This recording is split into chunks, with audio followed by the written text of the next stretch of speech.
오늘 증거할 본문 말씀을 봉독하도록 하겠습니다. 에베소서 1장 19절에서 23절 말씀입니다. 여러분 눈으로 따라 읽으시고 제가 봉독합니다. 그의 힘의 강력으로 역사심을 따라 믿는 우리에게 베푸신 능력의 지극히 크심이 어떤 것을 너희로 알게 하시기를 구하노라. 그 능력이 그리스도 안에서 역사하사 죽은 자들 가운데서 다시 살리시고 하늘에서 자기의 오른편에 앉히사 모든 정사와 권세와 능력과 주관하는 자와 이 세상뿐 아니라 오는 세상에 일컫는 모든 이름 위에 뛰어나게 하시고 또 만물을 그 발 아래 복종하게 하시고 그를 만물 위에 교회의 머리로 주셨느니라. 교회는 그의 몸이니 만물 안에서 만물을 충만케 하시는 자의 충만이니라. 우리가 지금 에베소서를 살펴보고 있습니다. 오늘이 그 6번째 시간입니다. 오늘은 하나님께서 우리에게 베풀어 주신 능력, 그 능력이 어떤 것인가 하는 것을 살펴보는 시간으로 갔습니다. 19절 말씀에 그의 힘의 강력으로 역사심을 따라 믿는 우리에게 베푸신 능력의 지극히 크심이 어떤 것을 우리로 알라는 겁니다. 우리가 지난 시간에 사도 바울의 기도 부분으로 지금 들어온 것입니다. 지금 이것이 사도 바울의 기도에 계속되는 내용인데 그 사도 바울의 기도는 이렇게 이어진 것을 우리가 기억하죠. 하나님께서 우리에게 뭘 주셨다고요? 지혜와 계시의 영을 주셨답니다. 그래서 그 지혜와 계시의 영을 우리에게 주신 이유가 뭐냐 하면 첫째 하나님을 알게 했다는 거죠. 둘째는 하나님이 우리를 왜 부르셨는가, 왜 구원했는가를 알게 하는 거예요. 세 번째는 우리가 하나님의 후사로서 얼마나 큰 존재인가 하는 것을 알라는 겁니다. 그리고 이제 오늘 이 시간에 하나님이 너희를 위하여 베푸신 능력이 얼마나 큰 것인가를 너희가 알아야 된다는 겁니다. 자, 능력 그러면 복음서에서 우리가 늘 보는 대로 병자를 고치고 중풍병자를 일으키고 나면서부터 장님된 자를 눈을 뜨게 하고 안진뱅이를 일으키고 이런 것들이 다 능력이지 않습니까? 이제 그런 걸 탁 떠오른단 말이죠. 분명히 그게 능력이죠. 그래서 이제 대표적으로 복음서에 보면은 세 사건이 있습니다. 누가복음 5장 24절에 중풍병자를 사람들이 들것에 실려서 데리고 예수님께 옵니다. 근데 사람이 너무 많이 모였기 때문에 그걸 뚫고 들어올 수가 없으니까 이스라엘 집은 그 지붕이 좀 특별하게 생겼던 것 같아요. 지붕 꼭대기로 올라가서 지붕을 뜯고 달아내렸어요. 그랬더니 예수님이 그 중풍병자 보고 뭐라 그랬냐면 대뜸 소자야 네가 죄사함을 받았느니라 이렇게 얘기했단 말이에요. 그러니까 그 주변에 모였던 모든 사람 중에서 바리새인과 서기관들이 무슨 생각을 했냐면 이건 완전히 참남한데? 이렇게 된 거예요. 그러니까 죄를 사함을 받았다는 얘기가 하나님이나 할 수 있는 얘기인데 저 사람 저 요셉의 아들 아냐? 저 사람이 감히 죄를 사한다는 말을 어떻게 할 수가 있지? 이렇게 이제 생각하고 참남한데 그리고 속으로 저놈은 좀 죽여야겠는데 이렇게 생각한 겁니다. 그때 예수님이 뭐라고 얘기를 하냐면 내가 이 사람 보고 죄를 사함 받았다고 하는 말과 너 네 침상을 들고 일어나서 침상을 말아갖고 집으로 돌아가라 하는 말 중에서 어떤 게 어렵겠느냐 이렇게 묻습니다. 이건 굉장히 난제죠. 지금 움직이지도 못해갖고 침상에 들려서 온 사람 보고 일어나라 그러면 어떻게 일어나겠어요, 그죠? 그랬더니 아무도 대답하는 사람이 없는 거예요. 근데 예수님이 그 얘기합니다. 분명히 둘 다 어렵습니다. 아니 중풍병자 이렇게 세운 거 얼마나 어렵겠어요? 그러나 내가 이렇게 세우겠다 이겁니다. 왜죠? 이 사람이 죄를 사했다는 사실을 너희로 알게 하기 위해서 이렇게 세우겠다는 겁니다. 이렇게 얘기를 합니다. 자, 손 마른 사람을 고쳐주는 장면이 이제 또 대표적인 장면 중에 하나입니다. 안식일에 예수님이 이제 회당에서 설교를 합니다. 근데 그 안식일에 많은 사람들이 있는데 딱 가운데 손 마른 사람이 있어요. 손 마른 사람은 손이 이렇게 꼬부라져서, 근육이 다 꼬부라져서 이렇게 똘똘 말려 있는 거예요. 이게 펴질 못하는 거예요. 그걸 보고 예수님이 일어나라. 그리고 그 자리에서 고쳐줬어요. 그때 또 무슨 사건이 생겼냐면, 어떻게 안식일에 사람을 고치는 일을 하냐 이거야. 안식일에는 일을 하지 말라고 하나님 분명히 명령을 했는데 왜 일을 하냐 이거야. 그러니까 예수님이 거기서 아주 훌륭한, 우리가 꼭 기억해야 할 답을 주십니다. 무슨 답을 주냐면 안식일이 왜 있냐 이겁니다. 안식일은 너희를 위하여 있다 이겁니다.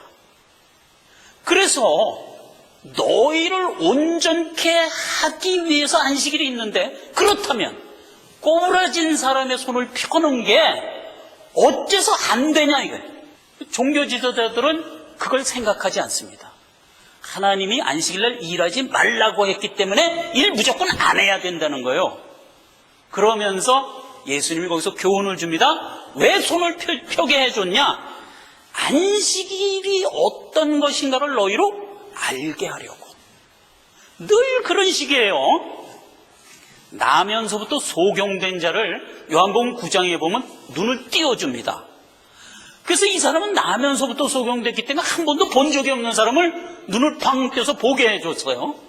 그리고 났더니 바리새인과 서기관들이 벌떼처럼 달려와갖고 너 진짜 장님이었나? 너 진짜 장님 아니었었지?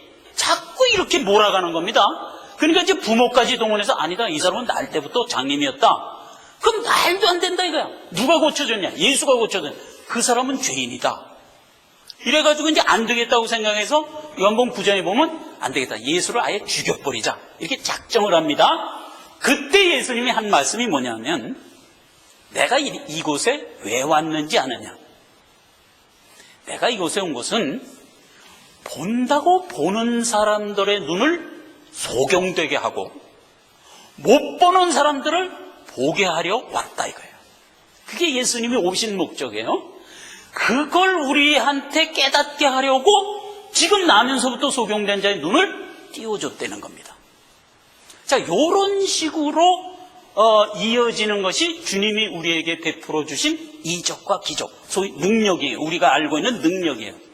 그 모든 능력은 무엇을 보고 무엇을 깨닫게 하려고 세운 능력이에요. 그런데 성경은 이런 것이 능력이라는 말로 기록된 적이 한 번도 없다는 사실입니다. 여러분 아십니까? 능력이라고 기록된 것은 유일하게 뭐에만 능력이라고 기록됐냐면, 내가 너희를 구하러 왔다, 너희 죄를 사하러 왔다, 그래서 자녀 만들겠다, 그 일을 실제로 한 것, 이것만이 능력이라는 겁니다. 이것만이. 그러니까 그 일을 위해서 예수님이 제일 먼저 한 일이 뭐죠? 십자가의 죽으심이었다고요? 성경이 능력이라고 얘기하는 말은 유일하게 어디에만 쓰냐면, 예수님이 십자가에 못 박혀 죽으시고 우리를 죽음에서 생명으로 이끌어낸 것, 소위 구속 사역, 요것만을 능력이라고 한단 말이에요. 그러면 여기서 얘기한 중풍병자를 고치고 손 마른 사람을 고치고 소경의 눈을 띄고 이런 건 그러면 성경은 어떤 단어를 썼냐 이 말이에요. 놀랍게도 이런 거를 쓸 때는 성경이 세마이어라는 단어를 쓴데, 그 세마이어라는 단어가 화살표라는 뜻이에요. 예수님이 그 수많은 이적과 기적을 행했어요. 근데 그 모든 이적과 기적은 성경 말씀에 뭐라고 썼냐면, 내가 화살표를 행했다, 내가 화살표를 행했다, 이랬다니까요.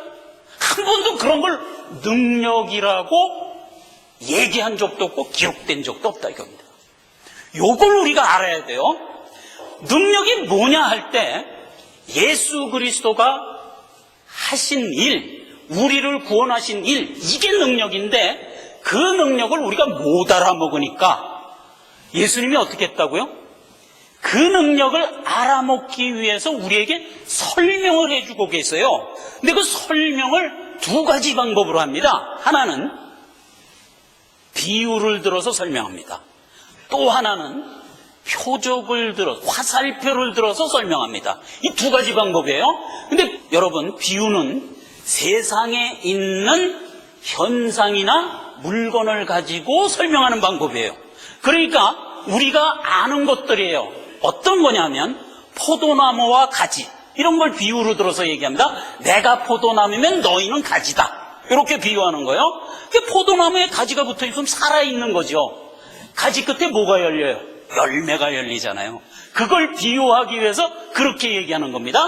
그 다음에 너희는 등불이다. 등불을 이렇게 켜놓고 말로 덮어놓는 바보가 이 세상에 어딨냐 이거예요. 말 아래 두지 않느냐, 그 말이 홀수라는 뜻이 아니라 이게 양동이란 말이에요. 양동이로 덮어놓는 사람이 어딨냐 이 말이에요. 등불이라는 건 원래 이렇게 환하게 빛이라고 있는 거 아니냐. 너희가 바로 등불이다 이거예요. 그러니까 너희가 가서 언행의 삶을 살 때 늘 우리가 가지고 있는 믿음의 소망을 드러내면서 살라 이거예요. 그게 내가 너희를 부른 목적이다 이겁니다. 그런 식으로 늘 비유로 얘기하는 겁니다. 열처녀 비유. 등불 가지고 주님 오기를 기다리는 거예요. 자기 신랑 오기를. 근데 기다리는데 신랑이 더디 오니까 그러다가 이제 느닷없이 왔단 말이에요. 그런데 그 열처녀 중에서 5처녀는 신랑 올 걸 대비해서 항상 기름을 준비하고 있었어요. 오니까 얼른 기름을 채워서 가서 신랑을 맞았는데 나머지 5처녀는 멍하니 있다가 기름이 떨어지니까 해필 그때 그 등불 들고 못 나가니까 신랑 못 만났지. 이제 이런 비유, 이거는 세상에 있는 비유란 말이에요. 그래서 그런 비유로 하나님이 우리에게 하신 일을 이해시키는 방법이 있어요. 그런데 그 방법만 있는 게 아니라 지금 얘기한 화살표 방법도 있단 말이에요. 근데 이 화살표 방법은 세상에서 그런 예를 찾을 수가 없어요. 우리를 구원한 것의 실질적인 내용을 들어가 보면 이겁니다. 우리가 죽어 있는 송장인데 하나님이 우리를 생명으로 옮겨놓은 거예요. 이게 구원의 실체예요. 그럼 이걸 설명하는 방법은 세상에 있는 어떤 거로도 설명이 안 돼. 생각을 해보세요. 죽은 송장이 살아나는 것을 무슨 거를 갖고 와서 예를 들겠냔 말이에요. 예를 들 게 없는 거예요.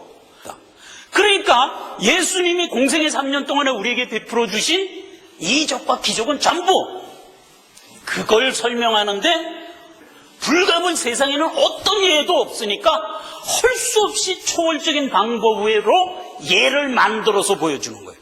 그게 소경의 눈을 뜨게 하고 꼬부러진 사람을 피게 하고 중풍병을 일으키게 하고 이런 것들이에요.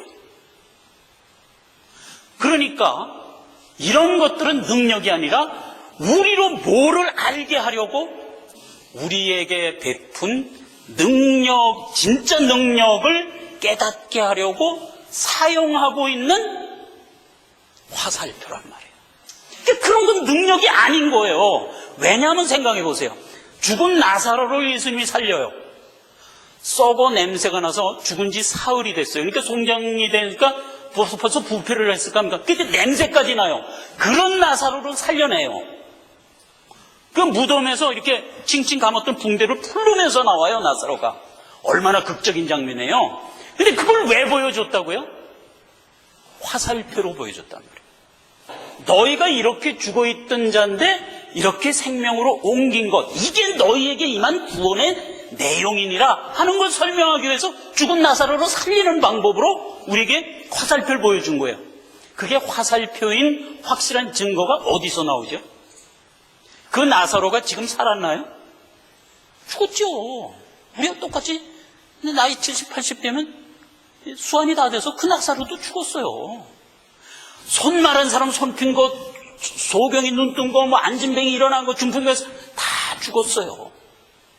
그게 우리 믿음의 본질이었다면 아무도 병든 사람은 없어야 되고 아무도 다친 사람은 없어야 되고 죽은 사람도 없어야 되고 이런 아주 난제가 되는 거예요. 엉망진창이 되는 거예요. 하나님이 우리에게 보여주신 그 모든 것들은 잠깐 들어서 보여주는 화살표일 뿐인 거예요. 그건 능력이 아닌 거예요. 그런데 많은 사람들이, 특히 많은 사람들이라고 얘기하는 것은 대부분 멸망받을 사람들이 그걸 능력이라고 안단 말이에요. 여러분, 교계가 있어요. 지금 전 세계 교계가 있습니다.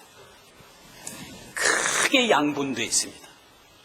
우리처럼 말씀 중심으로 하나님의 구원의 내용이 무언가를 열심히 추적해 따라가는 소위 개혁주의 정통 보수 교단이 있어요. 그게 우리 같은 교회예요. 이건 여기에서는 능력을 이게 능력이라고 안 가르쳐요. 분명히 제대로 가르쳐요. 이게 능력이고 이거는 표적이고 화살표다. 이렇게 분명히 가르쳐요. 그런데 우리보다 교세가 조금 더 큰 이 무리는 이 표적들을 능력이라고 가르쳐요. 참 통탄할 노릇이에요. 근데 그들은 멸망받을 자들이에요. 성경이 그렇게 얘기하고 있어요. 그런 것들을 쫓아가는 자들은 멸망받을 자들이다. 이렇게 분명히 얘기하고 있어요. 여러분, 마태복음 7장에 가면 그 얘기가 얼마나 적나라하게 보여주고 있냐면 어떤 사람들이 주의 이름으로 권능을 행하고 귀신을 쫓아내고 막 주의 일을 했어요. 그리고 이제 하늘나라에 죽어서 온 겁니다. 그랬더니 하나님이 이제 자랑스럽게 갔을 겁니까? 내가 주의 이름으로 권능을 행하고 병든 자도 고치고 귀신도 쫓아내고 신나게 주의 일을 하다가 이제 왔습니다. 그랬더니 주님이 너는 시퍼런대로 가라. 유황불.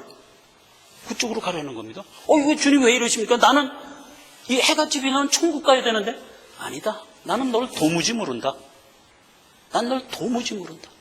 불법을 행하는 자야? 저쪽으로 가라. 이게 성경에 기록된 얘기예요. 이것 쫓아간 자들은 예수님이 특별히 강조를 했어요. 이걸 능력이라고 쫓아간 자들, 소위 내가 그렇게 노심초사하면서 화살표로 보여줬는데 그 화살표가 가리키는 진짜 본체를 안 보고 화살표에만 매달려 있다가 온 자들은 일로 가라는 겁니다. 원래 어디를 봐야 되는 거예요? 화살표가 가리키고 있는 이걸 봤어야죠. 이게 능력이라고요. 하나님의 능력이라고. 자, 대표적으로 이 얘기가 어디에 있냐면 오병이어의 기적에서 분명하게 드러납니다. 오병이어의 기적에 보면 예수 그리스도께서 남자만 5,000명에 거기 어린이도 있고 여자까지 있으니까 근 10,000명이 모였을 것으로 추정합니다. 그 근 10,000명이 디베랴 광야에 예수님 말씀 들으려고 모여들었어요. 그랬더니 예수님이 2박 3일간을 말씀을 했더니 다들 기진해서 배가 고픈 거예요. 그러니까 예수님이 밥 먹여서 보내라. 이렇게 해갖고 일으킨 게 오병이어 기적 아닙니까? 근데 음식이 없잖아요. 그러니까 이제 제자한테 묻습니다. 야, 너희가 가지고 있는 게 뭐냐? 조그만 어린아이가 떡 5개와 물고기 2마리 도시락 엄마가 싸준 걸 가지고 왔단 말이에요. 요것밖에 없는데, 그러니까 그거라도 갖고 와라. 그래서 그걸 갖고 하늘에 축사하시고 기적을 일으켜서 그 5,000명을 다 먹였어요. 그러니까 이제 제자들에게 바구니 하나씩 준 거예요. 큰 바구니를 줘서 그 바구니에다 예수님이 축사하시고 거기서 이제 다 넣어준 거예요. 한 마리씩. 그 다음에 떡도 한 개씩 넣어준 거예요. 그 복음서에 보면요, 거기 모여있는 5,000명을 예수님이 이렇게 명합니다. 그냥 내비두지 말고 50명씩 무리를 져서 앉혀라 그래요. 그럼 5,000명이 몇 무대기가 앉혔겠어요? 100무대기. 그죠? 근데 이제 남자 여자 합쳐서 한 10,000명쯤 되니까 200무대기가 지금 앉아있는 겁니다. 50명짜리 무대기가. 거기에 제자들이 가서 나눠주려는데 아니 바구니에 빵 한 개하고 고기 하나밖에 없는데 이걸 갖고 나눠주려니까 가서 나눠준 겁니다. 하나 주고 하나 준. 그러니까 또 생긴 거야. 또 주고 또 주고. 결국은 다 주고 실컷 먹고 배불러서 부스러기 남긴 걸 거둔 것만 12관을 거두잖아요. 그러니까 이건 엄청난 기적이죠. 그 엄청난 기적을 군중들이 봅니다. 보고 이런 생각을 합니다. 아, 저 사람 우리가 억지로 임금 삼자. 이래갖고 이제 예수님을 쫓아간 겁니다. 예수님은 이제 그 이적을 끝내고 무리를 다 해산시킨 다음에 디베랴 바다가 이렇게 생겼어요. 표주박처럼. 여기서 이렇게 생긴 여기서 기적을 일으키고 배 타고 이 바다를 건너서 저쪽 가버나움으로 가버린 거예요. 무리들이 이제 배 타고 쫓아간 겁니다. 그래서 예수님을 가서 만나죠. 예수님이 그때 하신 말씀이 이래요. 너희가 나를 찾은 것은 화살표를 본 까닭이 아니고 먹고 배부른 떡 때문에 찾았지. 이렇게 얘기합니다. 너희가 나를 찾은 것은 표적을 본 까닭이 아니요. 이 표적이라는 말, 나를 보라는 표적. 예수님이 떡을 내려서 먹여주신 것은 무엇을 보라는 거였어요? 하늘에서 내려온 예수 그리스도를 보라는 뜻이었어요. 근데 보세요. 예수님이 요한복음 1장에서 누구라고 그랬어요? 하늘에 있는 말씀이었다고 그랬어요. 이제 태초에 말씀이 계시니라, 이 말씀이 곧 하나님이시니라. 근데 그 말씀이 육신되어 이 땅에 오셨다. 그게 예수님이란 말이에요. 그러니까 하늘에 있는 말씀이 이 땅에 몸을 입고 오셨어요. 그러니까 예수님의 몸은 원래 뭐였다? 말씀이었단 말이에요. 그러니까 예수님이 하늘에서 떡이 내려와서 무리들한테 먹여주는 이 화살표를 왜 보여줬냐면 하늘에서 내려온 예수 보라는 거였단 말이에요. 그러니까 그 얘기를 하는 거야. 너희가 화살표를 봤으면 나를 봤을 것이다 이거야. 화살표가 보라는 것을 제대로 봤으면 나를 틀림없이 봤을 것이다 이거예요. 근데 그건 안 보고 뭐에만 지금 관심이 있는 거예요? 화살표에만 관심이 있는 거예요. 이게 멸망받을 자들이란 말이에요. 예수 그리스도는 하늘에서 내려온 말씀이셨어요. 말씀이 육신에서 오셨기 때문에 예수님의 육신은 일컬어 말씀이에요. 그러니까 예수님이 그걸 패러디해서 이렇게 얘기합니다. 너희가 영생을 얻으려면 말씀을 먹어야 된다. 이 얘기 아니에요. 말씀을 먹어야 영생을 얻는다. 이 얘기를 내 살을 먹어야 영생을 얻는다. 이렇게 얘기한 거예요. 이건 들을 수 있는 자만 듣게 한 거예요. 거기 모여있는 무리들이 다 생각한 거예요. 아니 저 사람이 자기 살을 어떻게 줘서 먹게 안 되는 거야? 야 이거 떡 생길래 아닌 것 같다. 가자. 이러고 몽땅 다 가버렸어요. 그게 요한복음 6장 66절의 기록이에요. 여러분 성경에서 제일 기분 나쁜 숫자가 뭐죠? 666. 하필 또 6장 66절이야 그게. 그래갖고 모든 그 예수를 따르던 무리들이 다 떠나가 버린 거예요. 덩그러니 12제자만 남습니다. 예수님이 12제자한테 묻습니다. 너희는 왜 안 떠나갔냐? 그랬더니 베드로가 정답을 얘기하죠. 주여, 영생의 말씀이 여기 있으면 우리가 네게로 가버릴까? 베드로야, 네가 복되도다. 이것을 알게 하신 것은 하나님 아버지시니라. 이렇게 해서 그 마무리가 되잖아요. 이때도 보세요. 오병이의 기적이 뭐였다고요? 화살표였다고요. 뭐 보라는 화살표였어요? 하늘에서 내려온 참 말씀, 예수 보라는 거였다고요. 이걸 설명할 것은 세상에 그 어떤 것도 들어서 설명할 게 없어요. 그러니까 부족이 할 수 없이 하늘에서 우리가 먹는 빵을 내려서 그걸 보여준 거란 말이에요. 얼마나 예수님이 복장이 터졌으면 그렇게까지 해서라도 이걸 알기를 원했겠어요. 그런데 우리 바보 같은 사람들은 화살표에 매달려서 보라는 이건 안 보고 쫓아가다가 일생을 마치면 어떻게 된다? 멸망하는 자가 된단 말이죠. 예수님이 제일 첫 번째 주신 표적이 뭐냐면 가나의 혼인잔치에서 무리변에 포도주 되게 한 표적 보여준 거예요. 여러분 기억하시죠? 그게 이제 예수님의 공생애를 시작하는 첫 때였어요. 그때 이제 마리아의 아마 친척이었던 것 같아요. 그러니까 예수님의 친척이었어요, 분명히. 그러니까 마리아가 그 친척집이 혼인잔치가 있으니까 갔겠죠. 가서 이제 맨날 며칠을 일을 하고 있는데 한참 잔치가 벌어지고 있는데 포도주가 떨어진 거예요. 근데 마리아는 자기 아들 예수가 누구라는 것을 어렴풋이 알고 있습니다. 왜냐하면 예수님을 잉태했을 때도 하나님으로부터 계시를 받아서 알았고 그동안 쭉 알았어요. 그러니까 이 마리아는 자기 아들 예수가 틀림없이 하나님이 보내주신 특별한 분이라는 걸 알고 있었어요. 그러니까 이제 포도주가 떨어졌으니까 예수님을 부릅니다. 야, 예수야. 아들이죠. 예수야.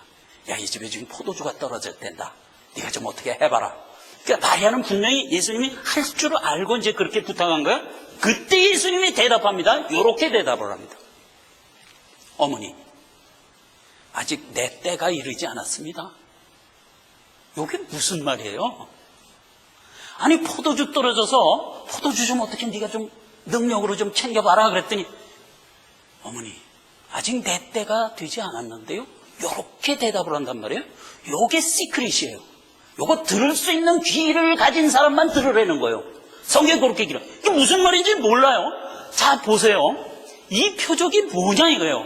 물이 변하여 포도주가 되게 하는 이 표적, 이 화살표는 뭘 가리키고 있는 거냐 하는 얘기예요. 예수 그리스도가 십자가에서 피 흘려 우리를 위하여 대속의 죽음을 죽는 그걸 가리키고 있는 거예요. 포도주는 예수 그리스도의 피를 상징한단 말이에요. 그러니까 물이 변하여 포도주 되는 이 화살표는 예수 그리스도가 앞으로 피 흘려 십자가에서 죽으실 것을 가리키는 표적, 화살표였다고요. 그러니까 예수님이 어머니한테 그렇게 얘기한 거예요. 어머니, 아직 내가 십자가 지려면 3년쯤 더 있어야 돼요. 요 소리란 말이에요.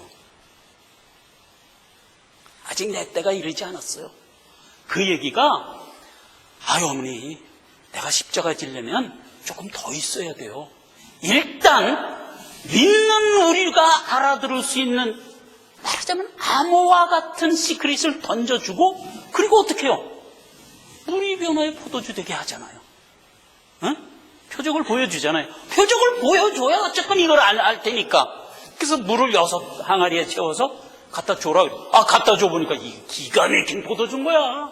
거기에 온 모든 손님들이 아니 이런 잔치는 내 처음 봤다. 이게 누구든지 좋은 걸 제일 먼저 나오는 법인데 이 집은 진짜 극상품 포도주를 제일 나중에 내오는 집은 내가 생전 못 봤다. 그리고 다들 기뻐하더라.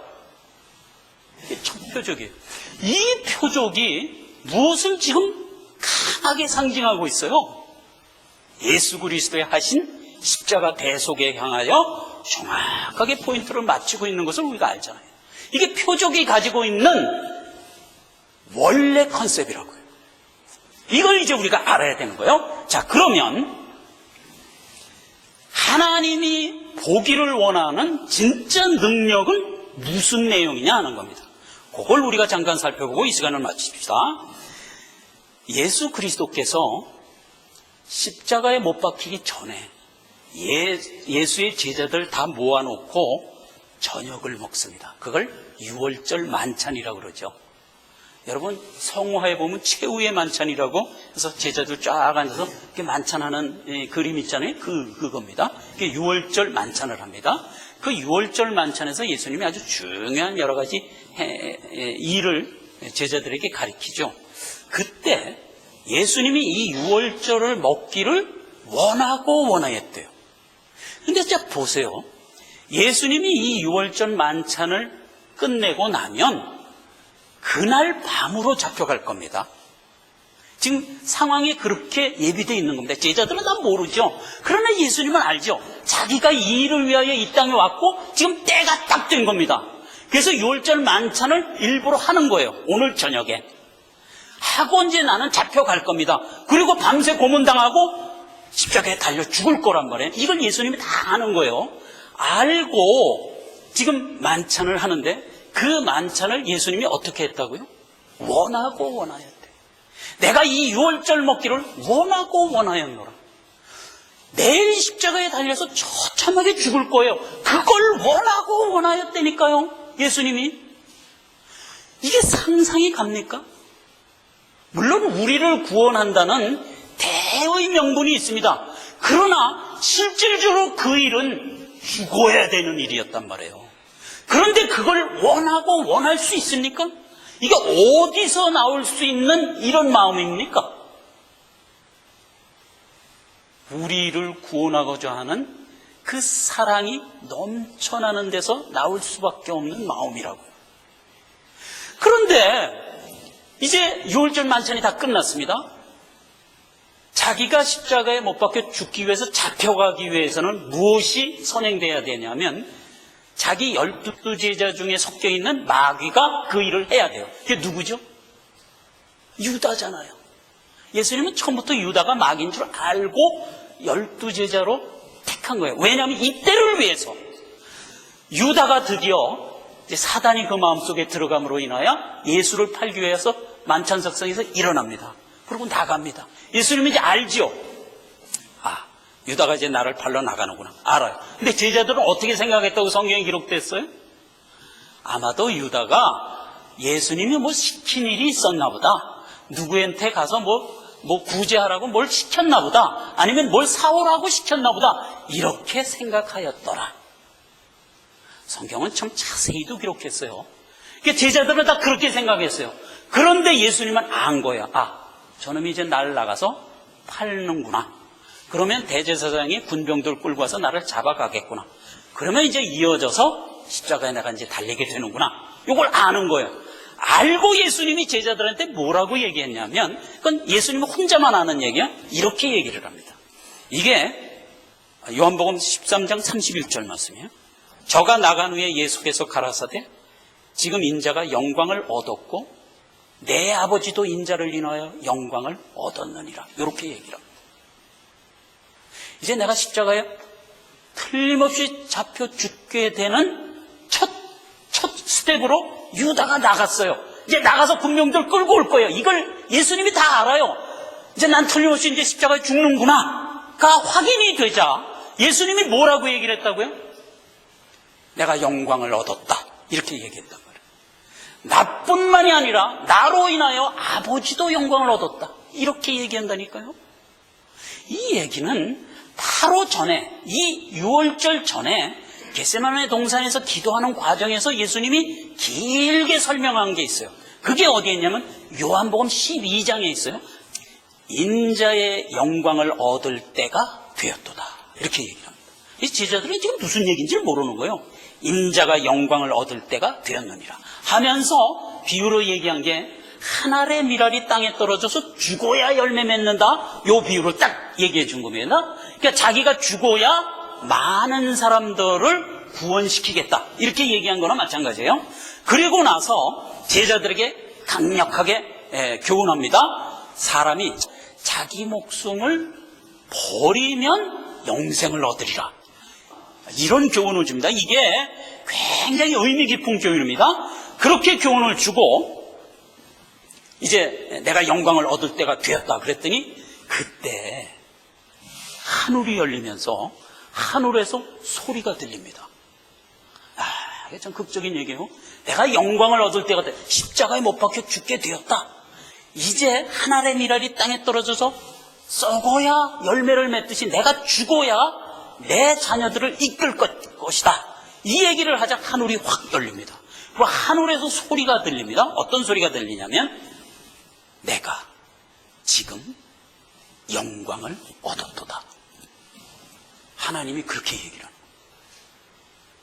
그러니까 예수님이 이 소리가 난 것은 너희를 위함이니라 이렇게 선언합니다. 영광을 얻었다는 얘기는 이제 십자가를 지어서 죽게 됨으로 인하여 우리가 살아날 것을 하나님이 영광이라고 얘기하는 거예요. 아니, 누구예요 지금 예수님이? 예수님이 하나님이고 서열로는 하나님의 아들 성자라고요. 근데 그 하나님의 아들 성자가 십자가에 못 박혀 죽는 것을 하나님과 예수님은 뛰며 기뻐하는 거예요. 뛰며. 그러면서 영광을 얻었다고 하늘문까지 열어서 얘기를 해주고 있는 거예요. 내가 죽게 된 것을 이렇게 기뻐할 수 있는 경우가 어떤 경우예요 도대체? 우리가 죽음에서 구원 얻어 영생을 가지고 살아나는 이 일, 하나님이 원하셨던 이 일이 얼마나 하나님이 학수고대하며 바라고 기다렸으면 그 일이 지금 막 이루어질 것이 확증되는 순간 영광이다, 내게 영광이고 하나님께 영광이다, 이 얘기를 끊임없이 하겠네 말이에요. 이것은 하나님이 우리를 향한 사랑이 아니고서는 이렇게 얘기할 수가 없는 거예요. 하나님이 우리를 생명 주어 구원시키고 하나님의 자녀로 똥 태어나게 하는 이 일을 하나님이 얼마나 바라셨는가 하는 겁니다. 그 일 하나를 위해서 내가 십자가에 죽는 것도 영광으로 생각한단 말이에요, 하나님이. 이것은 하나님이 우리를 향한 사랑의 크기를 말해주고 있는 것이나 진배 없는 얘기다, 이걸 우리가 알려는 겁니다. 하나님이 지금 뭐라고 얘기해서 오늘 본문 말씀에 그의 힘의 강력으로 역사하심을 따라 우리에게 베푸신 능력의 그 크심이 어떠한 것을 우리로 알기를 원한단 말이에요. 하나님이 우리에게 베풀어 주신 능력은 십자가에 죽는 능력인데 그걸 하나님이 영광이라고 하면서 그냥 뛸 듯이 기뻐하고 있는 겁니다. 하나님만 기뻐해서 되겠어요? 그렇게 해서 살아난 우리는 어떻게 하라는 거예요? 이 하나님이 얼마나 기뻐했는가를 너희가 알기를 원한다 이거예요. 당연한 거 아닙니까? 당연한 거 아닙니까? 하나님이 우리를 얼마나 사랑했으면 십자가에 못 박혀 죽는 것을 뛸 듯이 기뻐하며 영광이라고 얘기했겠어요. 그런데 그걸 우리가 모른다면 이렇게 답답할 노릇이 어디 있겠어요? 하나님이 그걸 우리로 알기를 원한다는 겁니다. 우린 그걸 알아야 되는 겁니다. 하나님이 우리를 얼마나 사랑해서 이 일이 이렇게 장엄하게 이루어졌는가를 우리는 알아야 되는 것입니다. 예수님은 이 극적인 영광스러운 순간에 우리를 동참시킵니다. 예수님이 겟세마네 동산에서 기도할 때 이렇게 기도하는 것을 우리가 봅니다. 17장 24절입니다. 아버지, 내게 주신 자도 나 있는 곳에 나와 함께 있어 아버지께서 창세전부터 나를 사랑하심으로 내게 주신 나의 영광을 저희로 보게 하시기를 원하옵나이다. 예수 그리스도가 십자가에 못 박혀 죽으시는 것은 하나님이 만세전부터 계획된 일이었단 말이에요. 그렇게 해서 예수님에게 허락한 영광스러운 일이었단 말이에요. 근데 그 영광을 꼭 알아야 되는 우리를 그 현장에 초대하고 있는 겁니다. 그렇게 해서 그 자리에 와서 예수님이 받는 그 영광의 현장을 보라는 겁니다. 그래서 제자들은 십자가에 못 박혀 죽는 장면을 다 가서 봅니다. 그 예수 그리스도 십자가에 못 박혀 엘리엘리나마 사박다니 아버지여 내 영혼을 받으시옵소서, 이 모든 얘기를 하고 죽는 것을 봅니다. 왜죠? 하나님이 창세전부터 나를 사랑하심으로 내게 주신 나의 영광을 저희도 보기를 원한단 말이에요. 이게 능력이 얼마나 큰 것인가를 저희로 알게 하시기를 원하노라라는 말과 같은 맥락의 말이잖아요. 같은 얘기잖아요, 지금. 그래서 결국 제자들을 십자가 현장으로 전부 불러 모아서 자기가 영광 받고 죽으시는 모습을 보고 동참케 하신다고. 이걸 사도 베드로가 완벽하게 봤습니다. 사도 베드로를 요한복음 21장에서 예수님이 재교육해서 세상으로 사명을 주어 보냅니다. 내 양을 치라, 내 양을 먹이라, 내 양을 치라, 이렇게 해서 사도로서 보냅니다. 그러면서 베드로에게 이렇게 얘기합니다. 베드로야, 내가 지금까지는 네 삶을 네 마음대로 살았다. 그러나 이제부터는 남이 내게 와서 띠띠우고 남이 내게 와서 옷을 입히리라, 이렇게 얘기합니다. 그게 무슨 뜻이에요? 해석이 그 다음에 그냥 나옵니다. 이것은 베드로가 어떠한 죽음으로 하나님께 영광을 돌릴 것을 말하미러라. 베드로가 순교할 것을 얘기합니다. 팔을 벌리고 십자가에 달려 순교할 것을 얘기한 거예요. 자, 베드로가 하나님이 우리에게 베푸신 이 큰 능력을 보기를 원했어요. 왜 보기를 원했죠? 베드로도 내가 너희를 향하여 가졌던 이 큰 사랑의 마음을 너희도 갖기를 원한다는 거예요. 그래서 베드로의 일생에 하나님께 영광을 돌리는 죽음을 죽는 것을 영광스럽게 허락하는 겁니다. 그럼 우리가 모두 예수 믿는 사람 다 십자가에 못 박혀 죽겠냐? 이 얘기가 아니라 우리의 살아가는 이 성화의 삶은 하나님이 우리를 극진히 사랑하심으로 베풀어 주셨던 이 모든 구속사역의 마음을 갖고 살려는 겁니다. 그 사랑의 마음을 갖고 살려는 거예요.